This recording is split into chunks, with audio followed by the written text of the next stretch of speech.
All right, welcome to Sportto Show 2.5. It's 2.5 because 2 was supposed to be last week, and it turned into a 0.5 after we had some problems in our scheduling here in our studios at Ryerson University. But we're back now. We took a week off. Well, not really. We did a show. If you heard it, you can hear that part of the show at sportonetwork.com. But we're back.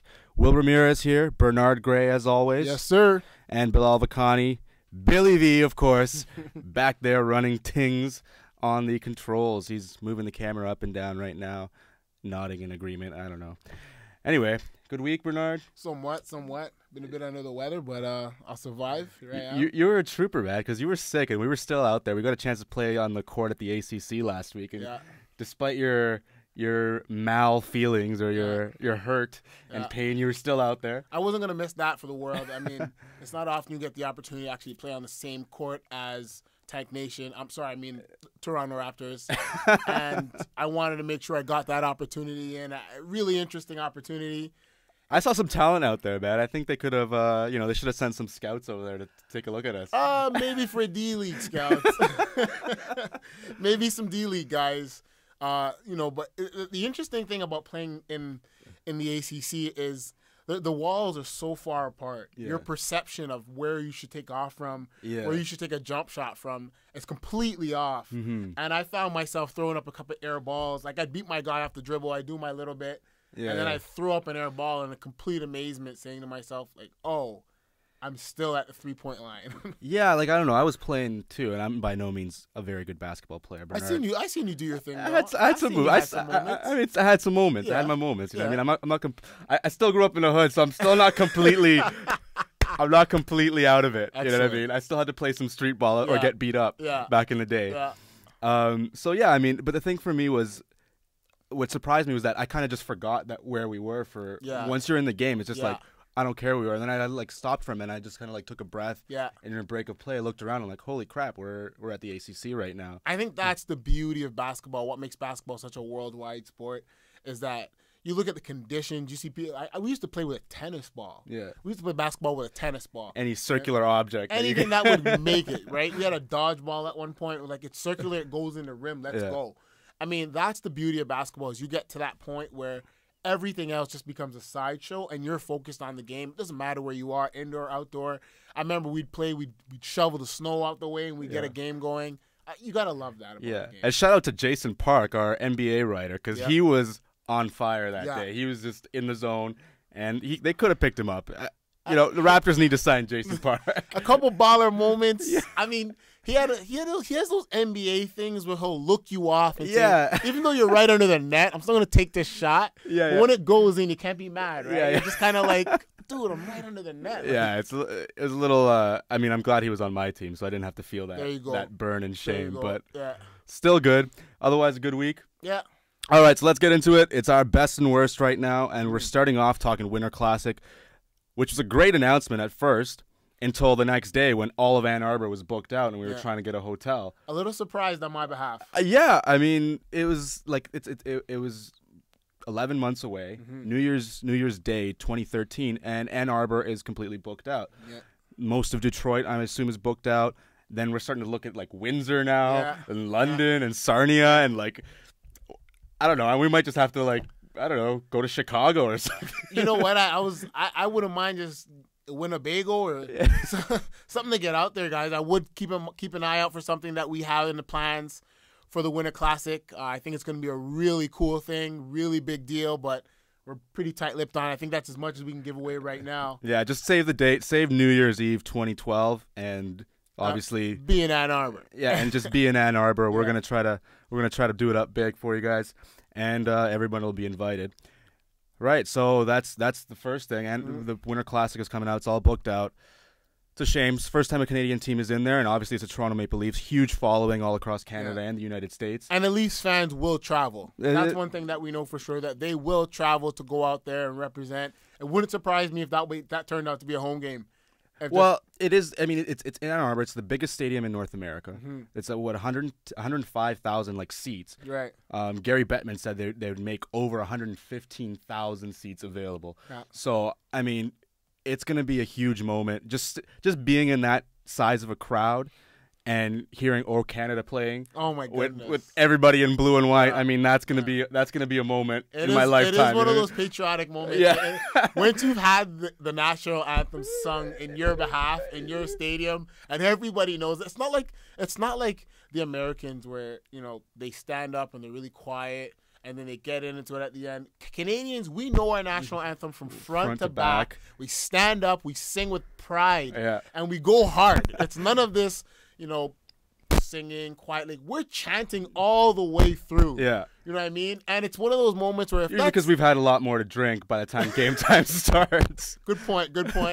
But I've always found that even if the singer wasn't that great, even if they messed up, the fans will carry you through that. Yeah. You know what I mean? Whereas in the Americans, if you mess up, you're done. You're done. You're on YouTube the next day. Yeah. 20 million hits. Easy. You're a GOAT. Yeah. Nice. All right. Another thing that's been big, Bernard. Linsanity. Like I thought by now it would have died out. I thought by now it would have been like, okay, he's good, but it's going strong, and it seems like there's just so many angles to the story. There's so many ways that we can spin this, and forever. Like I was watching a game yesterday, watching the Knicks. And Carmelo came out, and I'm thinking to myself, okay, another story. Carmelo, can he coexist with Linsanity here? And, I mean, they came out, they did their pick and roll thing. It looked like it was going to be easy, looked like it was going to be a dream. And then all of a sudden, you start seeing the miscommunications. I'm sure you guys have seen this if you've watched SportsCenter, if you've watched The Score, or any of our false competitors, I guess you'd call them. Linsanity running down the middle of the lane with the ball. Carmelo coming down the right wing, clear pass option, alley-oop option. I mean, tons of things you can do. What does he do? Takes it himself and scores the basket. Carmelo grabs the ball, puts it on the ground, and walks away like he's not upset. But deep down, he wanted that basketball, and it's going to be interesting to see how things go along as time goes on with these two guys interacting with the ball. Because, I mean, with the way that Linsanity's been playing, it's basically become he needs to dominate the ball, a la Rick Nash. Yeah. A la, if you even want to go back a little bit, a la Utah, Carmelo and Billy V, help us out. Sorry, I was watching the audio. Oh, he's got no answers. Fired. You guys are breaking that table with those shots. You gotta be careful, Bernard. One of these mics is going to explode. Okay. Well, anyways, you guys get what I'm talking about here. Coming down the line, it's going to really be interesting to see how they manage that because he needs to dominate the ball for them to be successful, and Carmelo needs to dominate the ball for them to be successful, or for him to be happy, I guess you would say. Yeah. And we haven't even talked about Baron Davis yet. Right. There's 1,000,001 ways to spend this. It's going to be really interesting to see when we get the full team on the court what's going to happen. Right. So, I mean, Linsanity, a big thing this weekend, something that really took the headlines over the weekend was the ESPN headline. Yeah. Chink in armor. And, I mean, that was it was rather unfortunate. Yeah. The biggest, sports network. Yeah, I guess you'd powerhouse, say. Backed by one of the biggest companies in the world, Disney, and you get this kind of headline that comes up at 3 a.m. Yeah. Right. So obviously, the editors were asleep on that one. Yeah. They came out and apologized. I think they even fired the guy. I don't know if they fired the guy. They did put out a headline out with their apologies and stuff like that, and it did go out on front page and everything. So it went out right away. It wasn't something they snuck under the rug.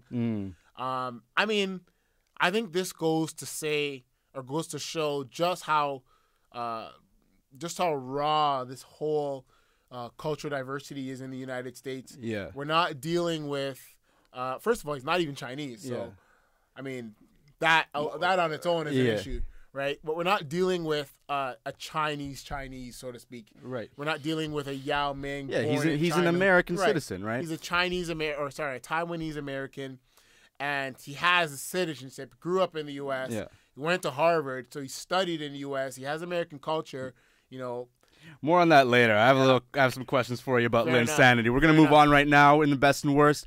Scott Gomez finally ended his 1-year goal drought. Yeah. And we're gonna have a little bit of fun with this because I did a little bit of math, and if I'm doing math, then it better be for some sort of entertainment value. Otherwise, I'm not doing math. Mm-hmm. All right. So February 5th, 2011, he scores a goal. February 8th, 2012, he scores a goal. And I'm just like, all right, well, that's a long time, and the world has changed a lot. Quite a bit. And sports has changed a lot, and a lot of things have happened in that time. Yeah. And so I did my Google skills to the test, and then I put some math skills to the test. So in that time, you could have fit 5 Kim Kardashian and Chris Humphries marriages and divorces. 2 Super Bowls were played. Yeah. Which means in that time there have been 3 Super Bowl champions, because the defending champion, the Green Bay Packers who won it last year, and then obviously the New York Giants who won it this year. Yeah. And in that same time, Sidney Crosby has scored the same amount of goals, except Sidney Crosby's only played 8 games as opposed to Scott Gomez's 53 games. Yeah. So interesting things about those. I remember when Crosby came back. I think he scored 2 goals. He scored off the bat. So he came out and he's like, I haven't played in a couple months, but here's 2 goals for you. This guy's been playing hard. Yeah. He can't score a goal. And not to mention that big fat contract he's got over in Montreal. Right. Good job, Montreal. Make more of those. We need more signings like that over there in Montreal to make our signings a little bit more illustrious, I suppose. Yeah. Sticking with Toronto sports, the Jays have sold out their home opener, which how did that happen? Now, how did that happen? Because tickets just went on sale on Friday, and I think this is one of the fastest home opening sales in a long time. But I got a feeling that the Rogers people over there are manipulating the numbers the same way they manipulate my cell phone bill numbers. Because what happened was on Wednesday of last week, I think it was even Tuesday, right? They put out a blast on Twitter and Facebook, pre-sale open, right? So anybody who's on our Facebook and our Twitter, pretty much anybody who has that link, was able to buy tickets before Friday when they officially went on sale to the public. Right. So by the time the Friday came and they officially went on sale to the public, they sold out quickly in less than an hour, and then they grabbed the headlines. Oh, Jays, they're not selling that many tickets in an hour. Let's be honest. They're not that good at marketing.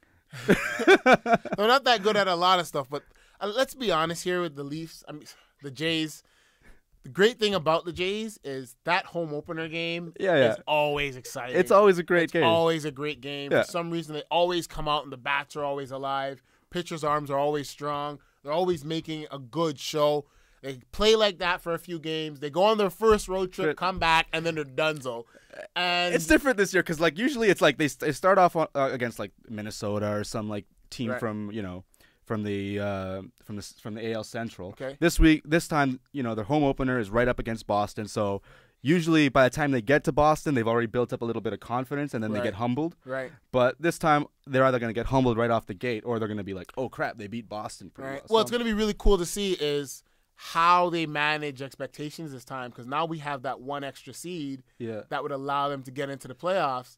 Is it 2 extra seeds that allow them to get into the playoffs? So we're looking at a situation now where even if they lose to Boston, lose to New York, they still have an opportunity to make the playoffs here. Yeah. I don't know. I kind of consider that a consolation prize. I've never been a fan of, make the game easier so we can succeed. Yeah. But I mean, when you're playing in the AL East, there you go, right?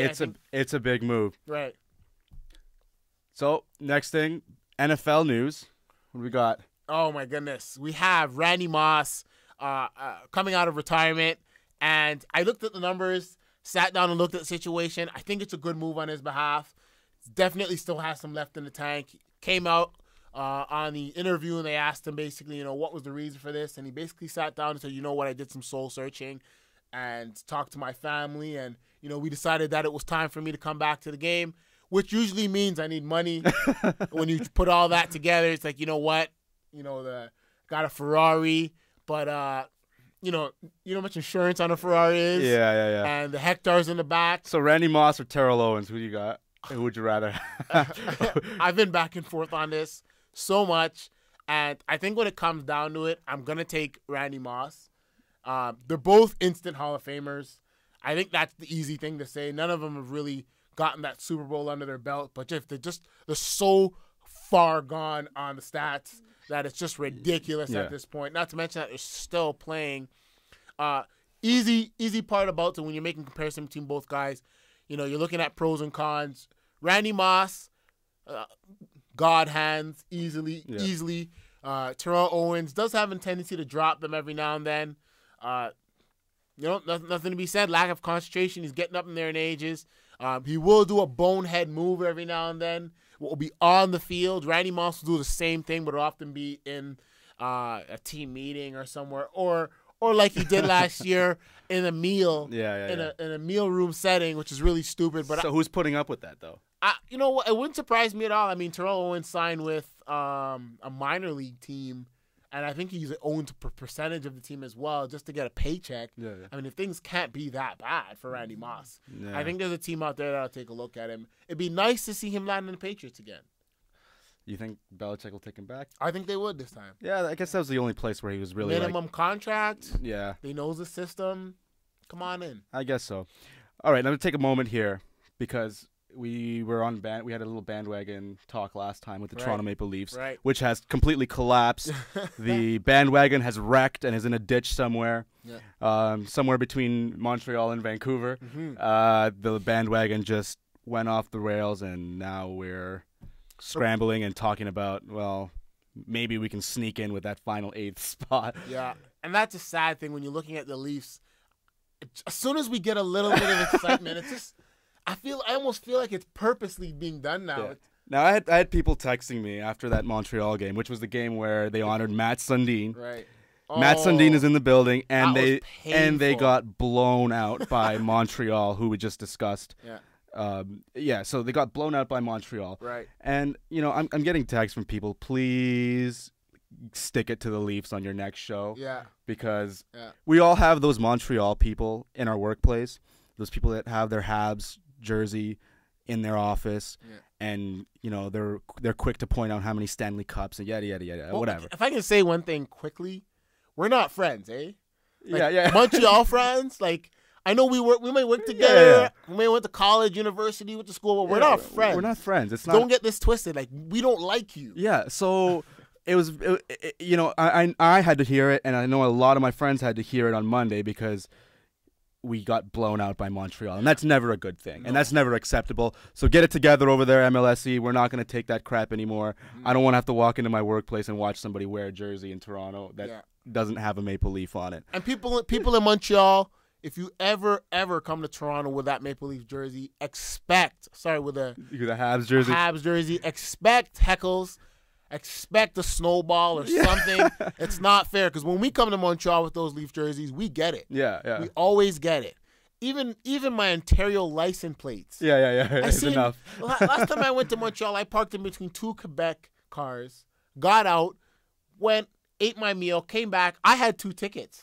The cars around me had no tickets. Yeah. So that means the cop came, gave me a ticket, saw those other 2 cars, left, came back, gave me another ticket. You know what I mean? That's what we get. We need to be giving that back to the Montreal guys. All right, so how do we do this? We need to start writing your buddy Rob Ford over there. We need to... Listen, Rob and I used to be friends, and then he became mayor, and I became a nobody.